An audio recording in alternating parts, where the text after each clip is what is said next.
Eis Primeiru-Ministru Mari Alkatiri participa em celebração tinan loron Proklamasaun Independência Timor-Leste 28 de novembro.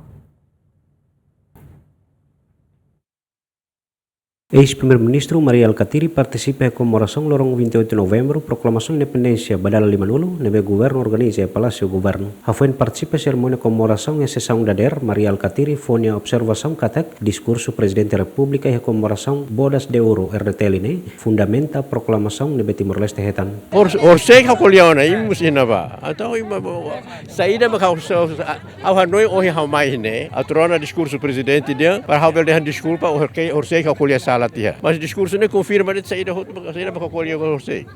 E a comemoração tinan Proklamasaun Independência ex titular Sira Hanesan Francisco Guterres Luolo, no Taur Matandruak, atual Primeiro-Ministro Pairala Sanano Guzmão, membro governo Balong, nomos Bainaka Internacional Balong, nebe Comissão Organizadora convida. Mas que não é jornalista GMN se deu calo confirmação com Comissão Organizadora, com a razão convidado Sira la marca presença. Júlio Belém, Juliana Maria, GMN.